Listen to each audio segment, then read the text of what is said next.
Bonsoir, nous sommes là à 18h07. Et voici ce que le Seigneur me fait lire. Je voulais lire Luc. Il m'envoie à Ézéchiel. Ézéchiel chapitre 2. La vision du rouleau. Et je lis.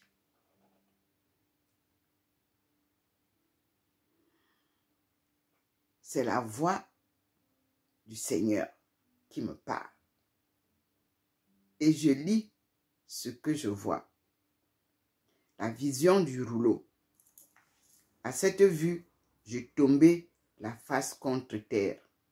Et j'entendis une voix qui parlait de poing. Fils d'homme, me disait-elle, debout que je te parle. Fils d'homme, on nous dit à la note, fils d'homme, expression propre à la prophétie d'Ézéchiel, sauf une mention en Daniel. Et je continue la lecture. Comme elle me parlait, l'esprit vint en moi, qui me fit mettre debout.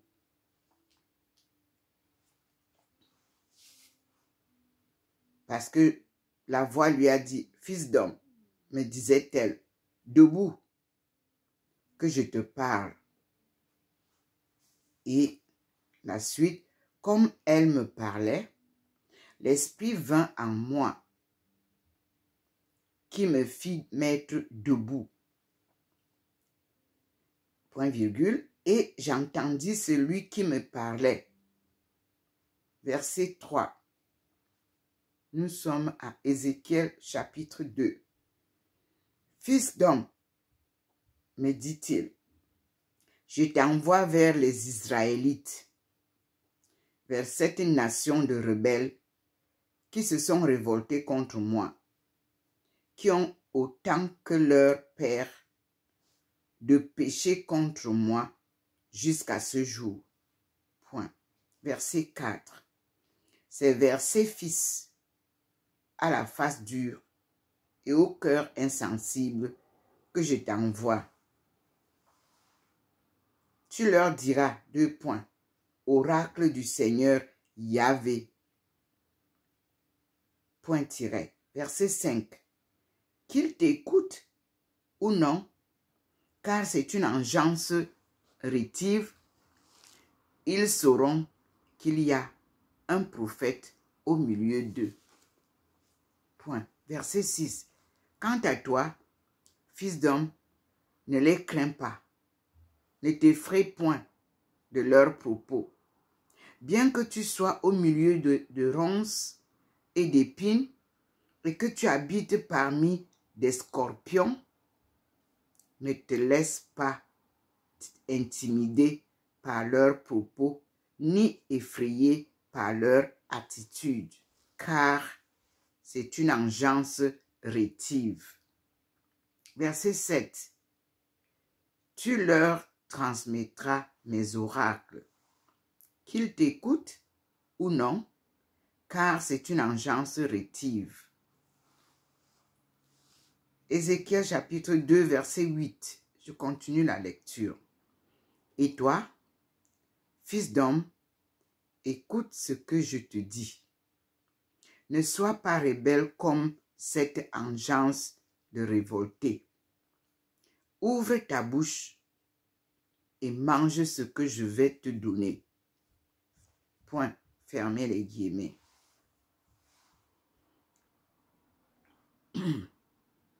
Je regardai et je vis avancer une main qui tenait un manuscrit roulé. Verset 10. Il fit déployer devant moi. Il était couvert d'écritures au recto et au verso.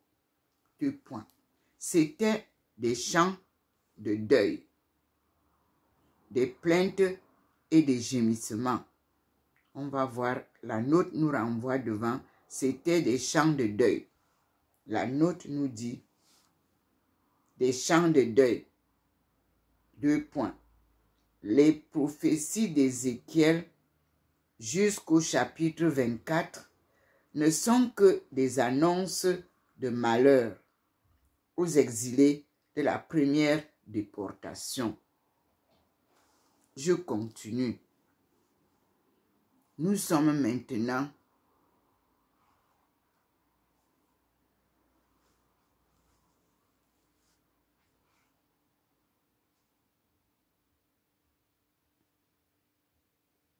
nous avons trouvé, on a fermé la parenthèse, on a dit, c'était des chants de deuil, des plaintes et des gémissements. C'est la fin du chapitre 2. Chapitre 3, Ézéchiel 3. Parce que ici, le Seigneur me fait lire Ézéchiel 1 à 3. Donc, c'est-à-dire chapitre 1, chapitre 2, chapitre 3. Je continue la lecture. Maintenant, c'est le chapitre 3. Fils d'homme, me dit-il, mange. Je vais voir l'action. Chapitre 3, 1. Action symbolique. Le prophète s'assimile au contenu des oracles divins. Comparé Apocalypse chapitre 10, versets 8 à 9. Et je continue la lecture de Apocalypse chapitre 10, versets 8 à 9. On va d'abord aller à Apocalypse pour aller lire et revenir. Nous sommes à Apocalypse chapitre 10. J'y suis, versets 8 à 9. Et je lis. Alors, la voix céleste que j'avais entendue se reprit à converser avec moi. 2 points. Va, me dit-elle, prends dans la main de l'ange campé sur la mer et le continent, sur la mer et le continent, le petit livre ouvert. Point. Fermez les guillemets. Je relis bien avec le ton. Alors, la voix céleste que j'avais entendue se reprit à converser avec moi. 2 points. Va, ouvrez les guillemets. Va, virgule, me dit-il, virgule, prends dans la main de l'ange campé sur la mer et le continent, le petit livre ouvert. Point. Fermez les guillemets. Verset 9. Je m'avançai donc vers l'ange et le priai de me remettre le petit livre. Point. Ouvrez les guillemets. Tiens, me dit-il, prends-le et mange-le. Point virgule. Seulement, il te sera aigre aux entrailles, bien qu'à la bouche, ils doivent être doux comme le miel. Point. Et la note nous renvoie comme le miel. Verset 9. Réminence d'Ézéchiel. Chapitre 3, verset 1. Nous repartons donc à Ézéchiel. Comme vous l'avez vu, le Seigneur me guide proprement, sans ambiguïté. On a été voir chez Apocalypse, il me ramène à Ézéchiel comme il a commencé. Donc, nous avons vu l'action symbolique. Donc, le prophète s'assimile le contenu des oracles divins. On continue donc la lecture. J'ouvris la bouche et il me le fit avaler. 3. Ouvrez les guillemets. Fils d'homme, me dit-il, nourris ton corps emplis ton ventre avec ce rouleau que je te donne. Point fermé les guillemets. Je le mangeai donc, et dans ma bouche, il était doux comme le miel. Verset 4. Alors, il ajouta 2 points. Fils d'homme, rends-toi auprès de la maison d'Israël pour lui transmettre mes paroles. Point. Verset 5. Ce n'est point vers un peuple au parler incompréhensible, au jargon barbare que je t'envoie, mais bien vers les Israélites. Point virgule. 6, verset 6 du chapitre 3 d'Ézéchiel. Ce n'est pas vers des populations nombreuses, au parler incompréhensible, au jargon barbare, que tu ne comprendrais pas. Ils t'écouteraient, cela, si je t'envoie vers eux. Verset 7. Mais la maison d'Israël refusera de t'écouter, parce qu'elle refuse de m'écouter. Point virgule. Ce ne sont que des gens têtus, au cœur insensible. Point. Eh bien, je vais rendre ton visage aussi dur que le leur. Point virgule. Verset 9. Je vais donner à ton visage la dureté du diamant, virgule, qui est plus dur que le roc. Ne les crains donc pas, et ne te laisse point effrayer par eux, car c'est une engeance de récalcitrants. Verset 10. Fils d'homme, ajouta-t-il, accueille en ton cœur, écoute de toutes tes oreilles toutes mes paroles. Verset 11. Puis va-t'en auprès de tes compatriotes exilés. Pour leur parler, tu leur diras, oracle du Seigneur, Yahvé, qui t'écoute ou non. Point. Fermez les guillemets à la ligne. Verset 12. Alors l'Esprit m'enleva et j'entendis derrière moi le tumulte d'une violente rumeur. 2 points, ouvrez les guillemets. Béni soit la gloire du Seigneur au lieu où elle repose. Point d'exclamation, fermez les guillemets.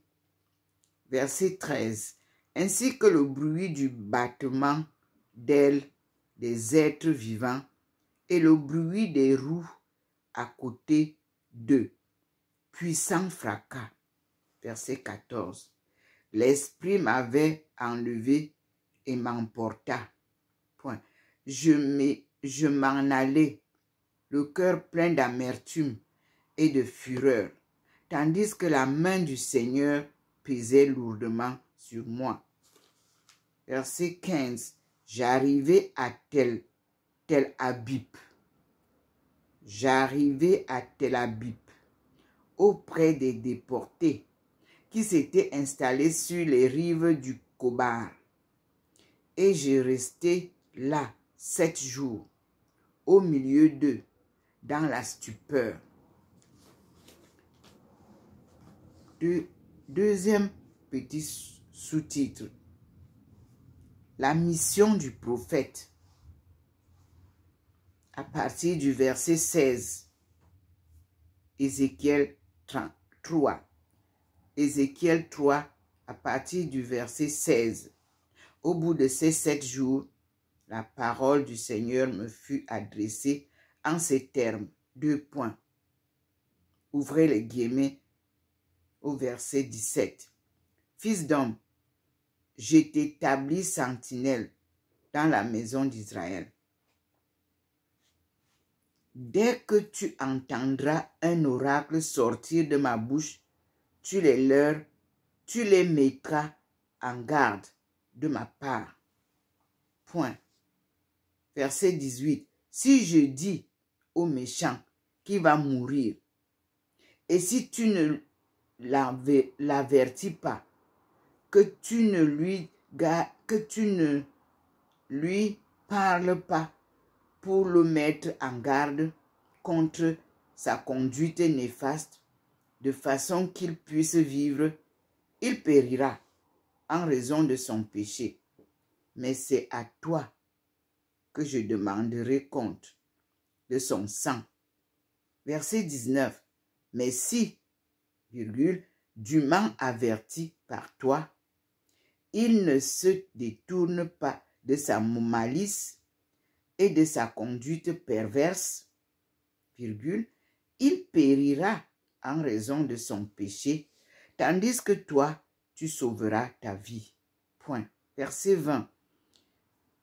Ézéchiel chapitre 3, verset 20.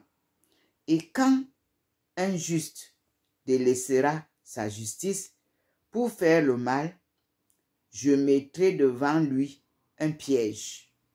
Point. Il mourra. Point. Si tu ne l'as pas averti, il mourra en raison de son péché, sans qu'on ait égard aux bonnes œuvres qu'il aura faites antérieurement, mais c'est à toi que je demanderai compte de son sang. Verset 21, Ézéchiel 3. Au contraire, si le juste s'abstient de pécher parce qu'il a été averti par toi de ne pas pécher, alors il vivra grâce à ton avertissement et toi, tu auras sauvé ta vie. Point. Fermez les guillemets à la ligne. Verset 22, Ézéchiel chapitre 3. C'est là que la main du Seigneur fut sur moi. Point. Ouvrez les guillemets. Allons, me dit-il, va dans la plaine où je vais te parler. Point. Fermez les guillemets. Verset 23. Je me mis donc en route vers la plaine, et voilà que la gloire du Seigneur était arrêtée, telle que je l'avais contemplée sur les rives du Kobar. Point. Je tombais face contre terre, mais l'Esprit du Seigneur vint à moi pour me remettre debout, virgule, et il me dit, point. Je cite, « Va t'enfermer dans la maison. » Verset 25, « Fils de l'homme, on va mettre sur toi des cordes dont tu seras lié, de sorte que tu ne pourras plus te rendre au milieu de ces gens. » Des cordes. Nous sommes au verset 25. Je lis la note. Des cordes veut dire symbole, soit de période d'inactivité à laquelle serait astreint le prophète auquel on aura interdit de parler en public, soit d'une paralysie réelle qui symbolise providentiellement l'entêtement du peuple rétif. Le tempérament maladif du prophète est attesté encore en Ézéchiel chapitre 4, versets 4 à 17. Chapitre 24, verset 27 et chapitre 33, verset 22. Et nous continuons la lecture. Il dit donc, fils d'homme, on va mettre sur toi des cordes dont tu seras lié, de sorte que tu ne pourras plus te rendre au milieu de ces gens. Verset 26. J'attacherai ta langue à ton palais, de façon que, muet, tu ne puisses les réprimander, car c'est une engeance de recalcitrant. Verset 27, Ézéchiel chapitre 3 nous dit, « Mais quand je te parlerai, je t'ouvrirai la bouche et tu leur diras, oracle du Seigneur Yahvé, qu'il écoute alors celui qui voudra écouter et qu'il refuse celui qui veut refuser, car c'est une engeance de recalcitrant. »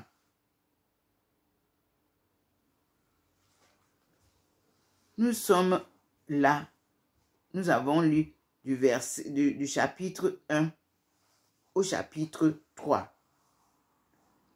Là, c'est une prophétie qui s'arrête là parce que la suite, le chapitre 4, c'est une autre prophétie.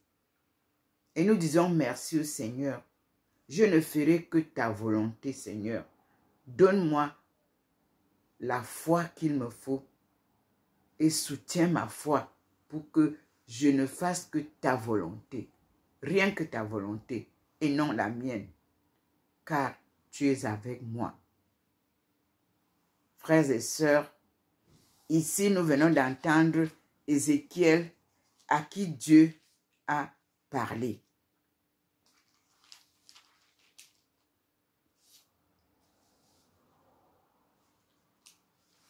Et nous disons merci au Seigneur.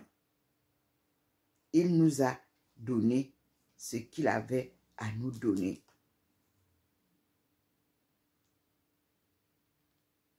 Un nouveau départ. J'avais lu cet Ézéchiel et le 2 avril 2004.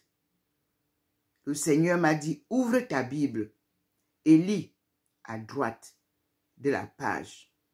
J'avais ouvert la Bible à la page 1128-1129. Et la page de 1729, c'est Ézéchiel. Frères et sœurs, nous allons écouter ici ce que le Seigneur vient de me ramener au début de Ézéchiel. Là où il parle de la vision du char divin, le char de Dieu. Nous écoutons, c'est l'introduction de Ézéchiel. La 30e année, le 5e jour du 4e mois, tandis que je me trouvais parmi les déportés sur les rives du fleuve Kobar. Il y a la note qui nous parle du fleuve Kobar et j'y vais. Et je lis ce qu'il dit. Ézéchiel, introduction 1 nous dit. La 30e année, il doit s'agir de l'âge du prophète ou de l'année de la captivité à Babylone. Kobar. Le grand canal de dérivation de l'Euphrate qui va de Babylone à Uruk par Nippur. Ça, c'est des informations que Dieu nous donne là. Et nous avons Kobar. Donc, Kobar est très important. C'est le grand canal de dérivation de l'Euphrate qui va de Babylone à Uruk par Nippur. C'est l'information que Dieu nous donne pour ceux qui font des recherches. Puis nous passons au verset 2. Il dit, avant le verset 2, il dit, après le fleuve Kobar, les cieux s'ouvrirent et je contemplais des visions divines. Verset 2. Le 5e jour du mois, c'était la 5e année de la captivité du roi Joachim. virgule, tiret. Verset 3. La parole du Seigneur fut adressée au prêtre Ézéchiel, fils de Buzi, B-U-Z-I, en Chaldée. Ça, c'est le Tchad, ça. Sur les rives du fleuve Kobar. C'est à cet endroit que la main du Seigneur fut sur moi.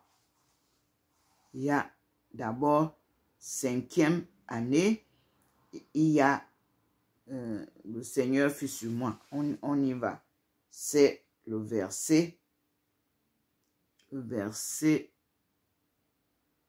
3 et le verset 2. Le verset 2 nous dit, la 5e année de Joachim, c'est entre 593 et 592, date à retenir. Et le verset 3, sens, 2 points. J'entrais, on n'est pas encore au verset, excusez-moi, on n'est pas arrivé là-bas. Verset 3. La parole du Seigneur fut adressée au prêtre Ézéchiel, fils de Buzi, B-U-Z-I, qu'on appelle chez nous Buzi, en Chaldée, sur les rives du fleuve Kobar. Donc, c'est à cet endroit que la main du Seigneur fut sur moi, à cet endroit. Il dit donc, j'entrais en extase. C'est le sens qui est donné. Alors, on va au verset 4. Et le verset 4 commence un sous-titre, la vision du char divin. La note nous envoie, la vision du char divin manifeste la mobilité, c'est-à-dire l'omniprésence de Dieu. Point. Celui-ci n'est pas présent au temple seulement, mais il accompagne les captifs. 2 points. Voir ci-dessous, chapitre 10, verset 18 à 20. Et chapitre 11, verset 22 à 23. Telle est la leçon principale d'une description dont le détail demeure en bonne partie rebelle à toute explication. J'y vais.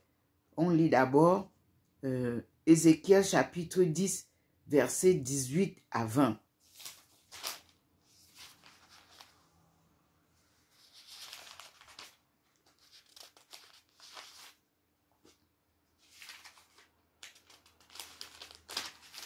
Nous sommes au chapitre 10, 18 à 20.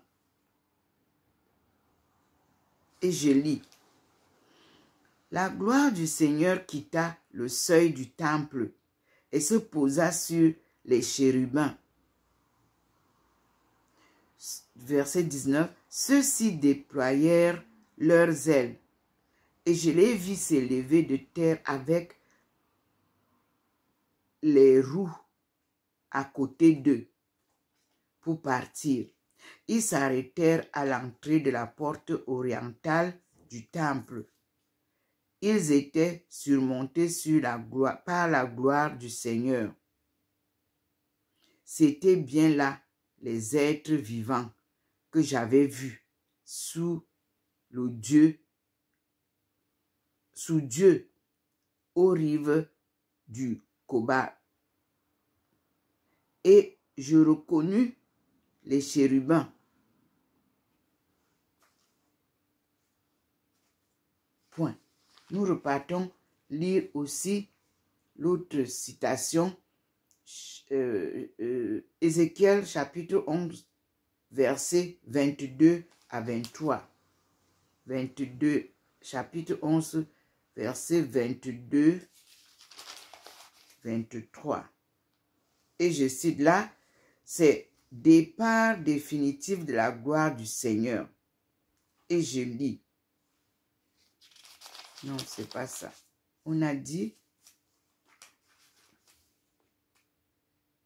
Ok, oui. Chapitre 11, verset 22-23. Ézéchiel. Oui, je suis bien sur la bonne page.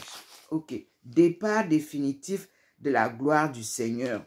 C'est le sous-titre de ce petit chapitre. Et je lis.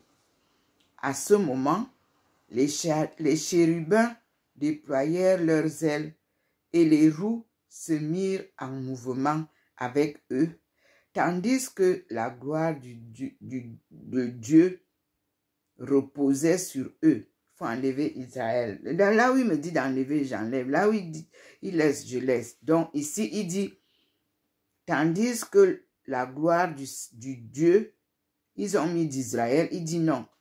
Tandis que la gloire de Dieu reposait sur eux, voilà.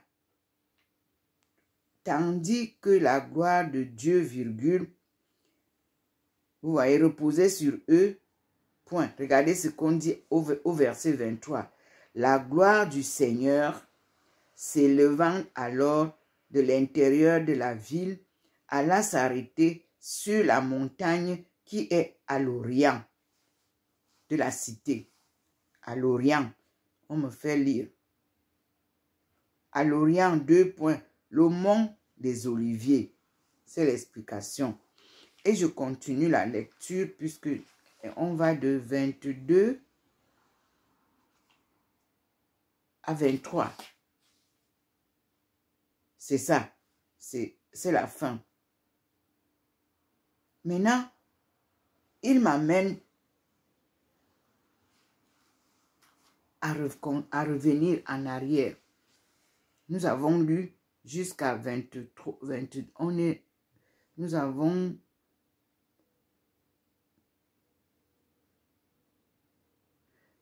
lu la vision du char divin, comme vous appelez au Cameroun, le char de Dieu, le monde du char de Dieu. On continue.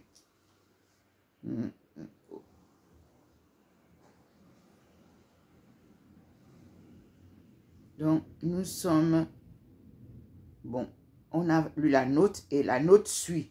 Telle est la leçon principale d'une description dont le détail demeure en bonne partie rebelle à toute explication.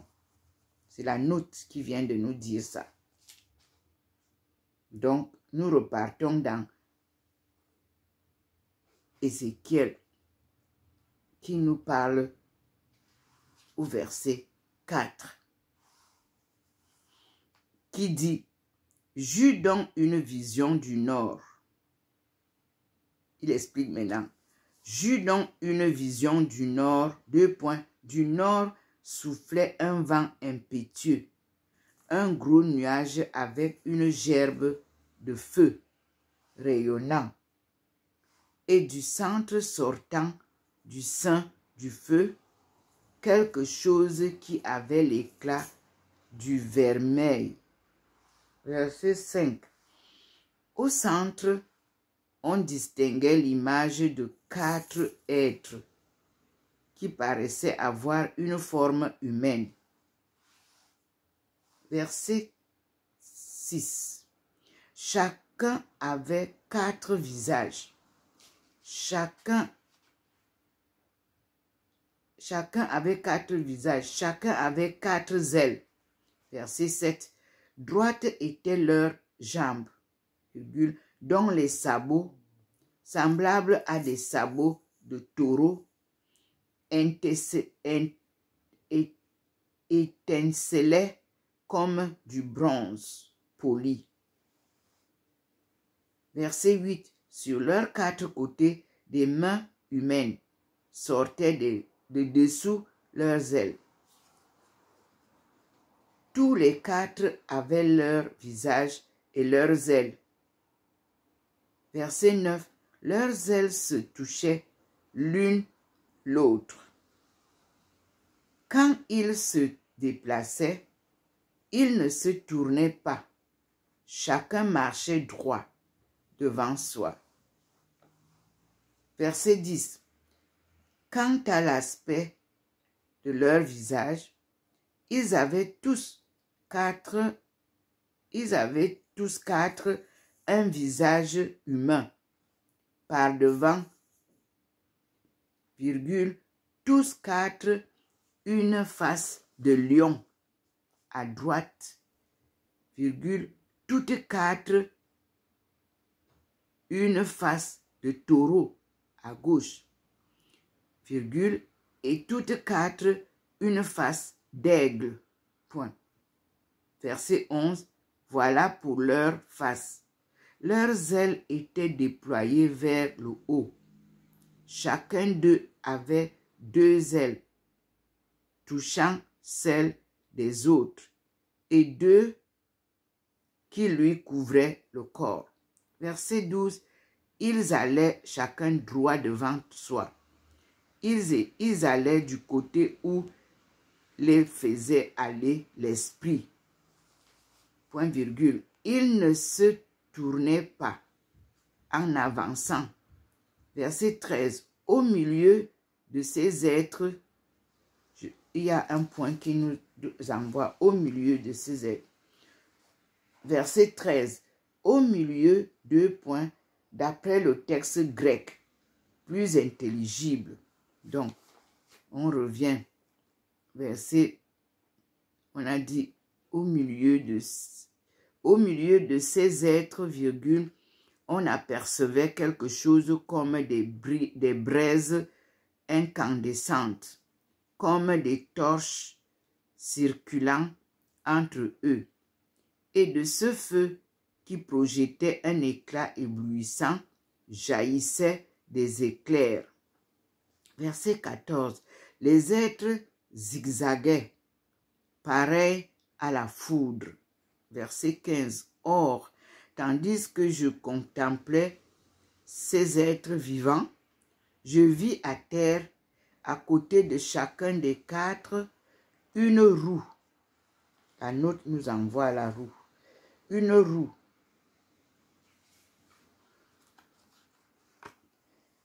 Verset 15. La note nous dit, c'est ce qui fait donner à l'étrange apparition de la gloire du Seigneur le nom du char. Le nom de char. Voir 1 Chronique, chapitre 28, verset 18. Il s'agit d'une sorte de palanquin. La gloire du Seigneur reposant sur les êtres vivants. Voir 1 Samuel, chapitre 4, verset 4, qui trône sur les chérubins. Le Seigneur nous envoie lire d'abord Chronique 28, verset 18. Chronique 28, verset 18.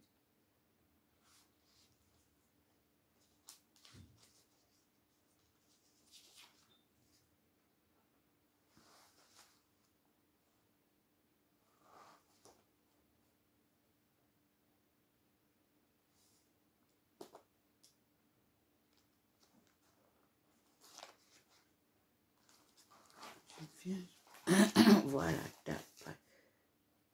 Chronique.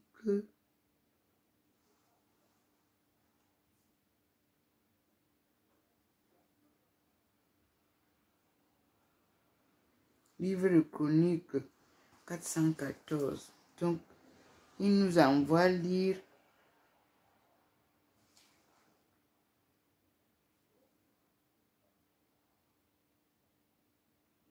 un Chronique 450.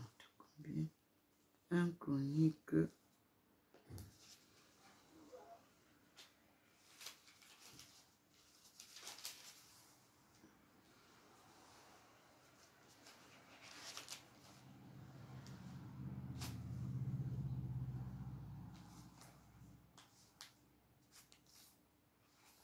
Voilà, nous y sommes. Il a dit un Chronique,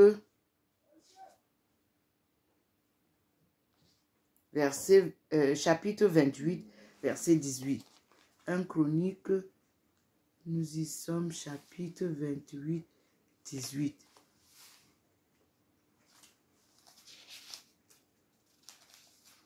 Voilà. 18.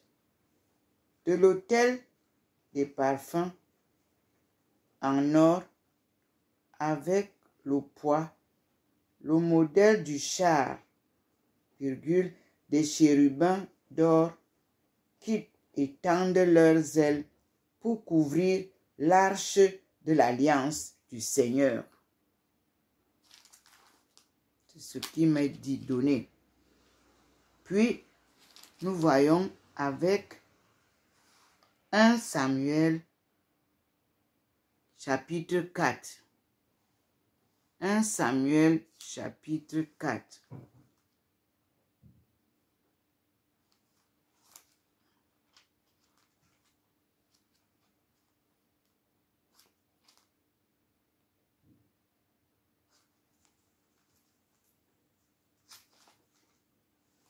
On va chercher Samuel. 1 Samuel chapitre 4, verset 4.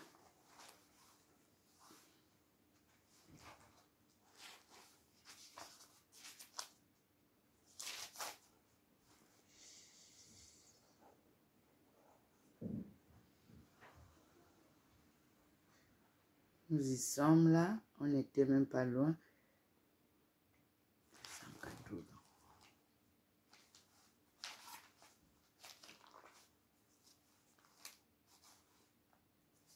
1 Samuel, c'est 1 Samuel chapitre 4. On est à Samuel. 1 Samuel chapitre 4.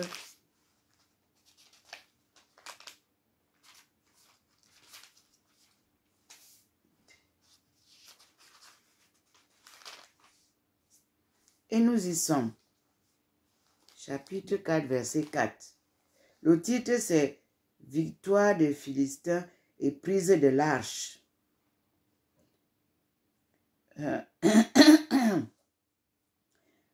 Là, donc on a dit verset 4.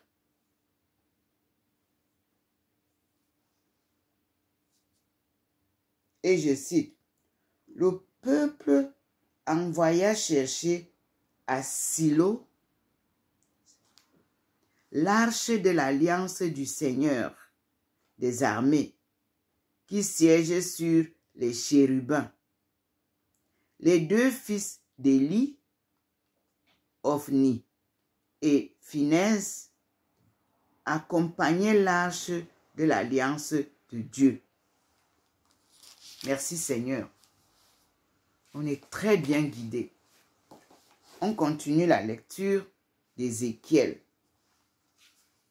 Nous étions au verset 15 de l'introduction.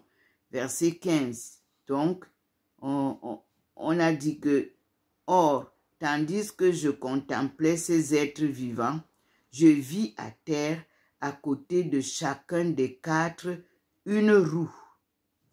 Verset 16. L'aspect et la structure de ces roues étaient ceux de la gemme de Tarsis. Point. Elles étaient toutes quatre semblables, virgule, et paraissaient construites de telle manière que l'une se trouvait engagée dans l'autre. Verset 17.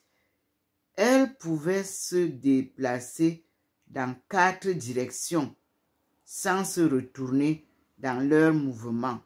Verset 18.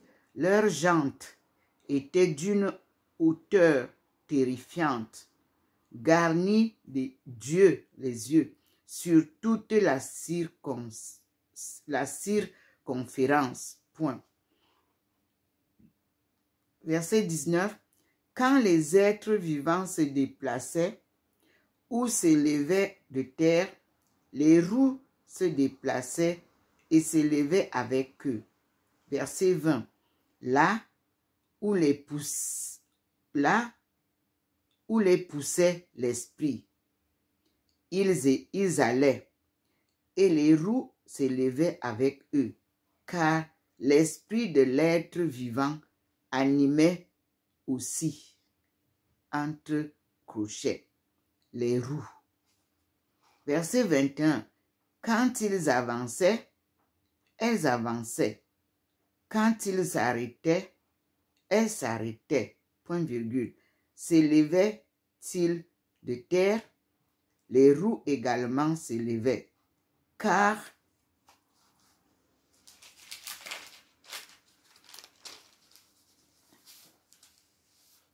l'esprit de ces êtres vivants était aussi dans les roues. Entre crochets aussi. Donc, il disait l'esprit de ces êtres vivants était dans les roues. Mais entre guillemets, là, on a entre crochets aussi. Verset 22. Dominant la tête de ces êtres, il y avait quelque chose qui ressemblait à une voûte limpide comme le cristal, tendue au-dessus de leur tête. Verset 23. Sous cette voûte, leurs ailes étaient déployées jusqu'à se toucher, chacun en ayant entre crochets toutefois 2 qui lui couvraient le corps. Verset 24. J'entendais tandis qu'ils allaient, virgule, le bruit de leurs ailes, pareil au bruit des grandes eaux, à la voix du Tout-Puissant. Ça nous envoie, nous sommes là au verset 24 qui nous renvoie Tout-Puissant à la nôtre. 2 points. Voix du Tout-Puissant. Le tonnerre. C'est l'explication. Le tonnerre. Nous continuons la lecture. Un tumulte semblable à celui d'un camp. Verset 25. Lorsqu'ils s'arrêtaient, ils repliaient leurs ailes. Et il y avait un tumulte au-dessus de la voûte qui dominait leur tête. Nous sommes au verset 25. Et ça nous renvoie. Verset 25. Ici, le texte répète indûment 2 points. Lorsqu'ils s'arrêtaient, ils repliaient leurs ailes. On continue. Verset,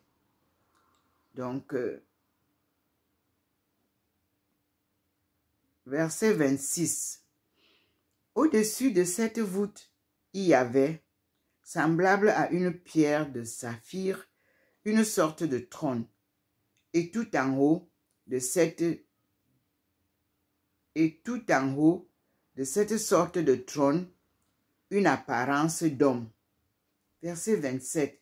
Je vis qu'elle avait l'éclat du vermeil, comme si elle baignait dans le feu depuis ce qui paraissait être ses reins, et au-dessus, tandis qu'au-dessous, je vis comme du feu qui répandait son éclat en tous sens.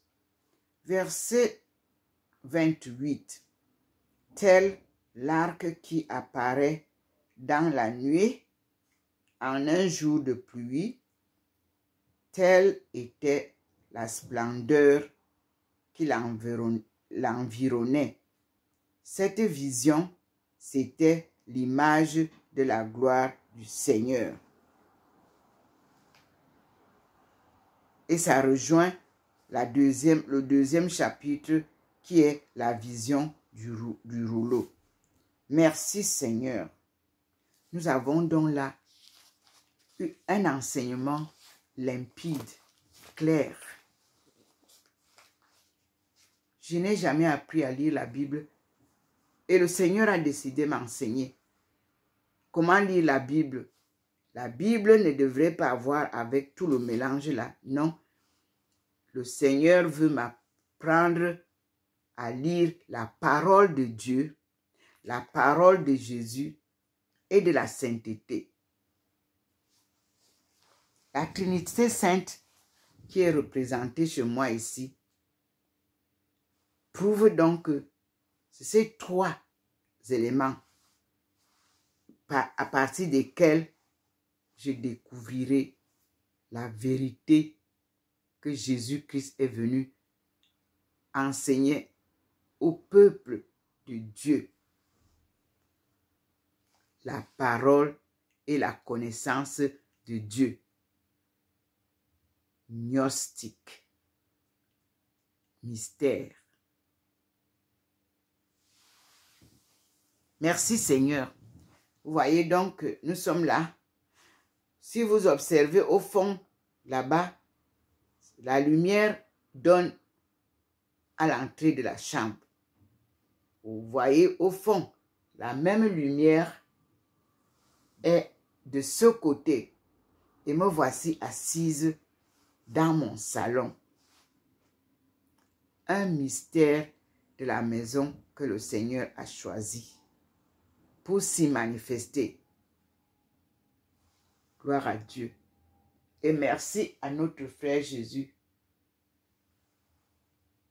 par l'amour qu'il a eu pour nous. Mort sur la croix, il est ressuscité. Et vous chantez souvent qu'il est vivant.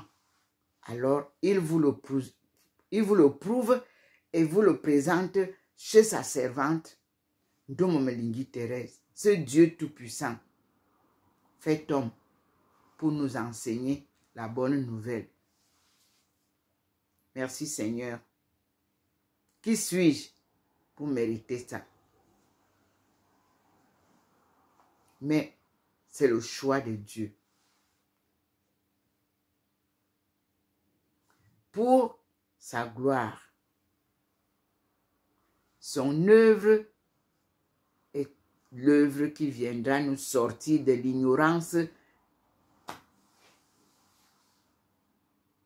Dieu. Nos ancêtres récitaient toute la Bible là en étonne. Oui, c'est là où j'ai appris. À Efok, Anva, à Tala. Puis quand je suis venu à Yaoundé,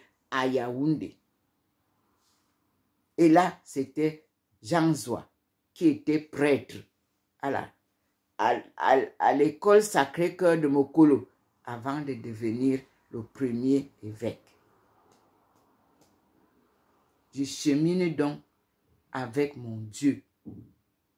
Ce Dieu qui trace ici, je vous dis que si vous voyez il a tracé des traits, mon mur, on n'est pas dans les toilettes pour avoir les carrés comme ça. Ce sont des rectangles parce que le haut est plus long, les parties c'est-à-dire la hauteur est plus longue et la largeur est plus petite. Et je tracerai comme ça. Là, je vois 1, 2, 3, 4, 5, 6, 7, 8, 9. 9 carreaux. Là où je suis assise. J'espère que vous voyez ça aussi quand vous allez voir les vidéos. Et vous voyez bien comment la lumière qui vient de l'Afrique, comment elle est très claire. Et il y a des moments où vous voyez cette lumière jaunâtre. Ce soir, elle est toute blanche. Et comme je vous avais dit, je m'habillais en noir. Le Seigneur m'a demandé d'enlever le noir. Et vous savez, que veut dire le blanc? La sainteté, la propriété, la joie.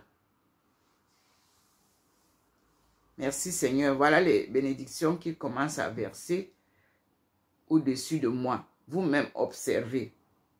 Chaque fois quand je finis, il verse les bénédictions en haut. Merci Seigneur pour tes bénédictions. Vous aussi, profitez-en tous.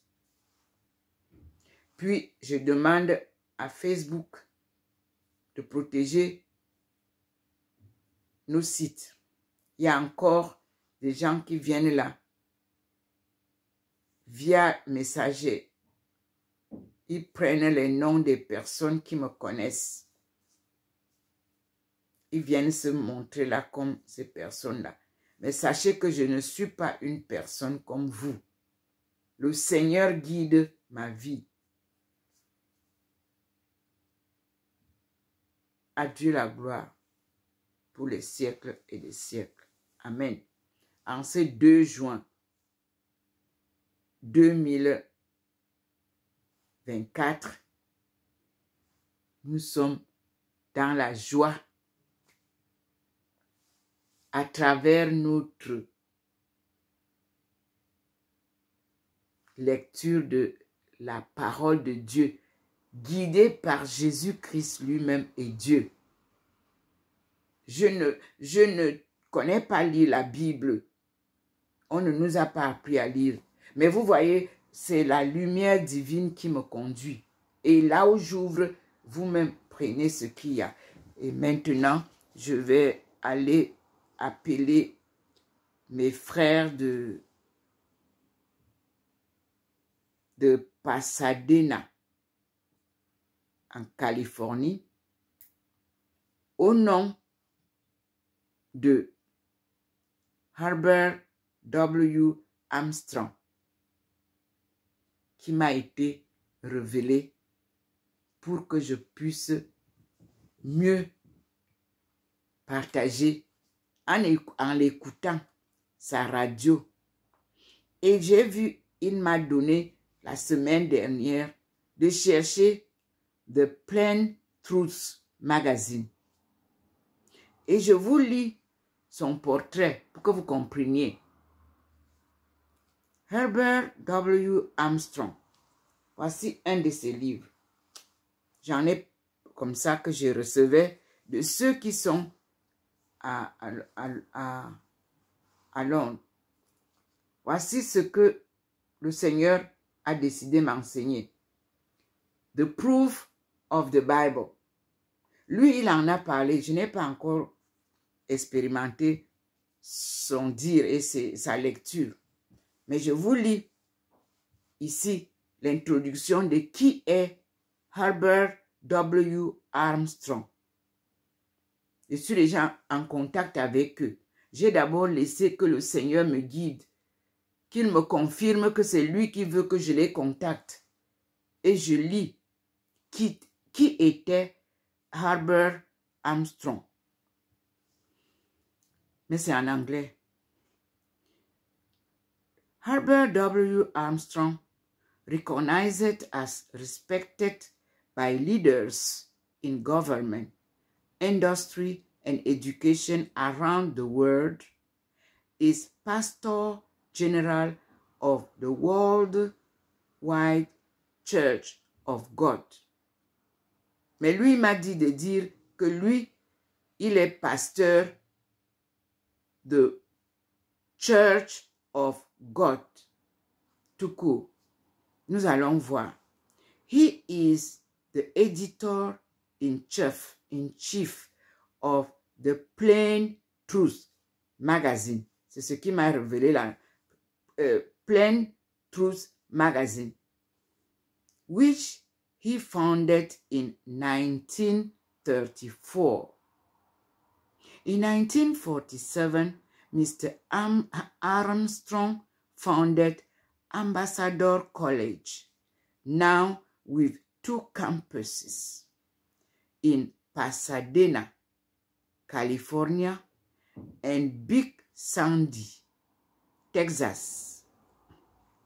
He is also founder and chairman of the Ambassador International Cultural Foundation, known for its cultural, charitable, and humanitarian activities.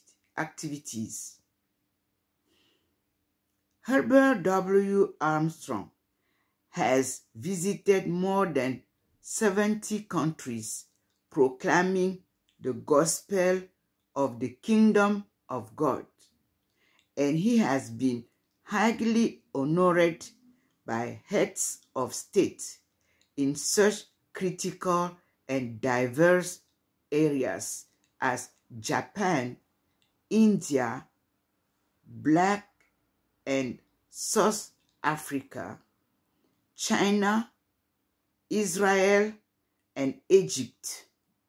Now, In his 19th, Mr. Armstrong continues to work tirelessly, writing and broadcasting and preaching the good news that God will intervene to save mankind in this generation.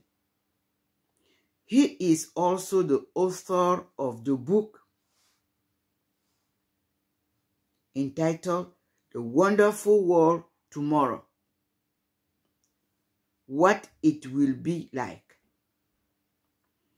Advance good news of a utopia humanity won't bring about.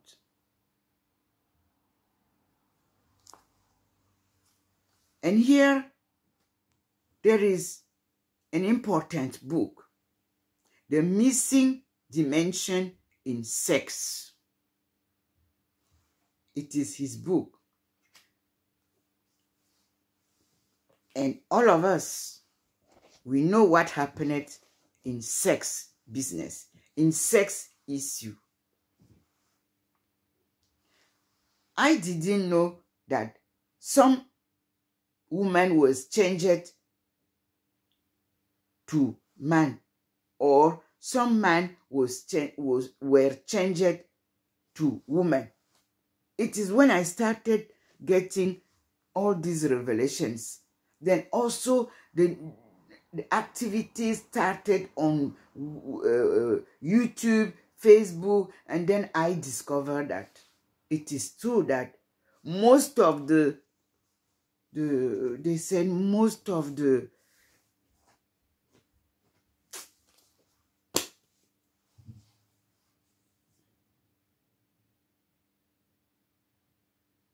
he doesn't want me to spell the name, where all who are talking that they are preaching his word. Most of the men are facing the same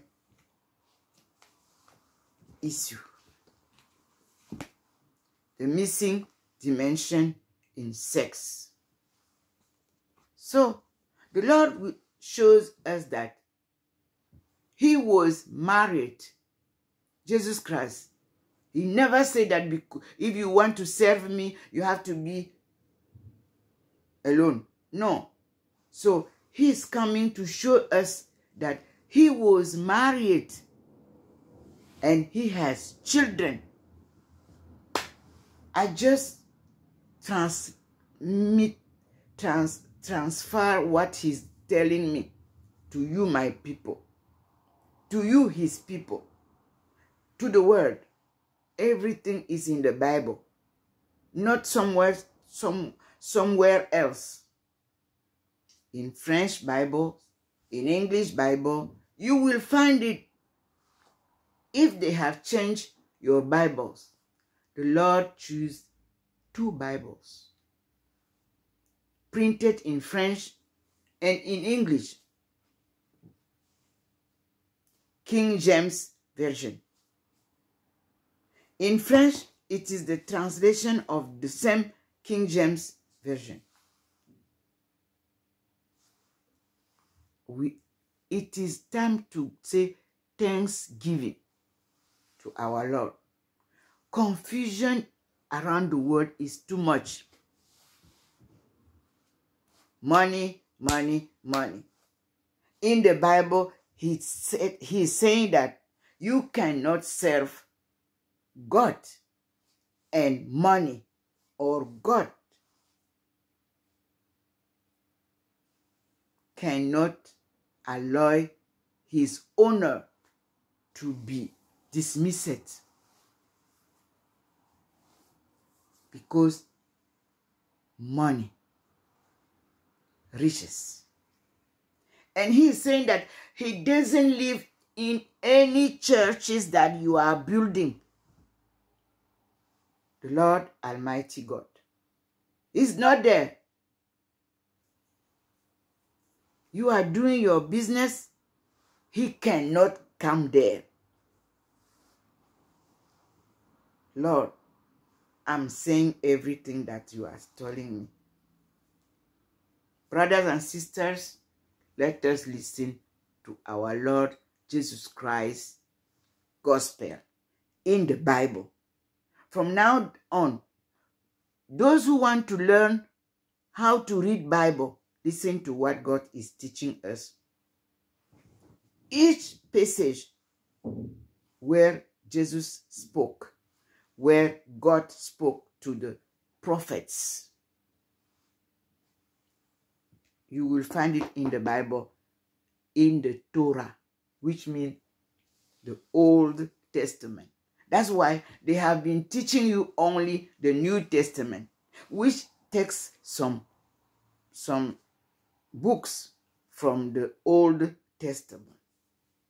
You see how God is showing me now. He asked me to read Ezekiel.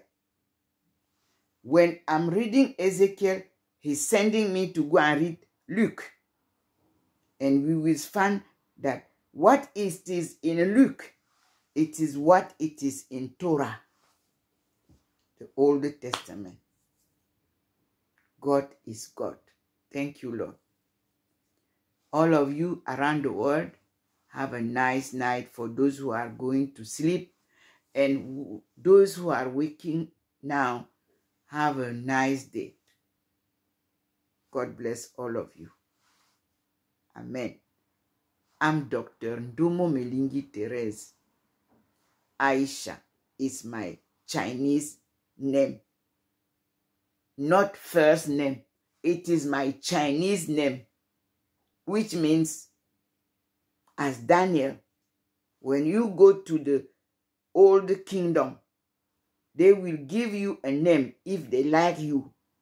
And that name fits with you because you are belong their kingdom.